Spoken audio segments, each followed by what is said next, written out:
Have you been there? Right, that's a good point. You haven't been? By the way, how is he in all these wars? Can I just go to wars? By the way, how are you allowed to just go to wars? Is that the way you should at least can you just have the go to courtesy of going there. Can I just go to wars, or do I have to come back and say what people want me to say about the wars? Can I go to the wars and have my own opinions, or do I have to have the opinions? Not if you want to go back. That's right. That's right. It's very interesting, this war tourism. How do I get on this war tourism? Yeah. I'd like to go to the Ukraine. I want to go. I want to go. I want to go to all this war tourism. Do you have any awards that they can melt down and make bullets out of? Joe, think about this. Do I seem like a guy that has a lot of awards?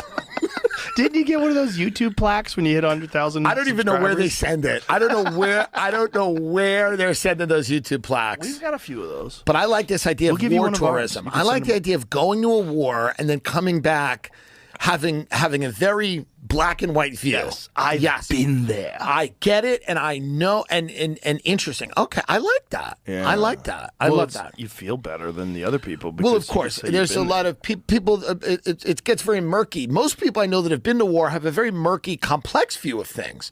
But it is good to go to a war and then come back and be as sure as you were before you came. You don't have to go for very long. No, you go for an hour. Couple hours. It's a lunch. Yeah. It's lunch on the front line. Put on a flak jacket that says press. Tea on the front lines, and then you come back and you have all the talk. Yeah, I saw this coming from a mile away, guys. You know, Joe Rogan takes shots at Douglas Murray, the career-ending interview he had with Dave Smith, guys, an absolute embarrassment.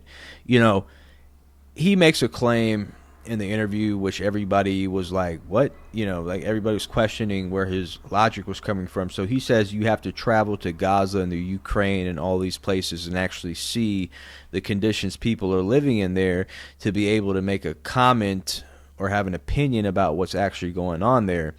And again, these people, guys, are pro-Israeli shill apologists. You know, they're on salary to spew this type of rhetoric. They don't even believe in it themselves, right?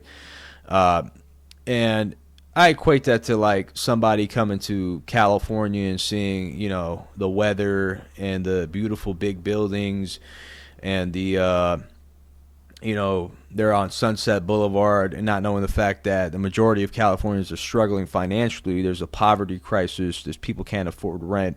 There's, you know, gas prices are through the roof. So, you know, and this is what these guys do when they're being hit with facts that they can't refute that make the side that they're, you know, attempting to shill for look bad. They deflect to all these tropes that seem like would be a good idea, you know, or they weaponize anti-Semitism. You know, they start calling you anti-Semitic, or they use a slur. Or, I'm assuming he's off payroll. Whoever was paying him to shill and to lie to the public definitely took this guy off payroll. So these guys need to just not even open their mouths, because it's getting to a point where the more they talk about what's going on over there, right, the more they're getting exposed. You know, the more you're talking about, the more you're getting exposed. So it's best, honestly, if they don't even get engage in any of these debates anymore, because there's no way of refuting or trying to deny or distort actual international war crimes that are being shown to us on social media in plain sight, you know, whether you're there or not. You can't deny that. Let me know what you guys think in the comment sections down below, man. Like, comment, subscribe. Peace.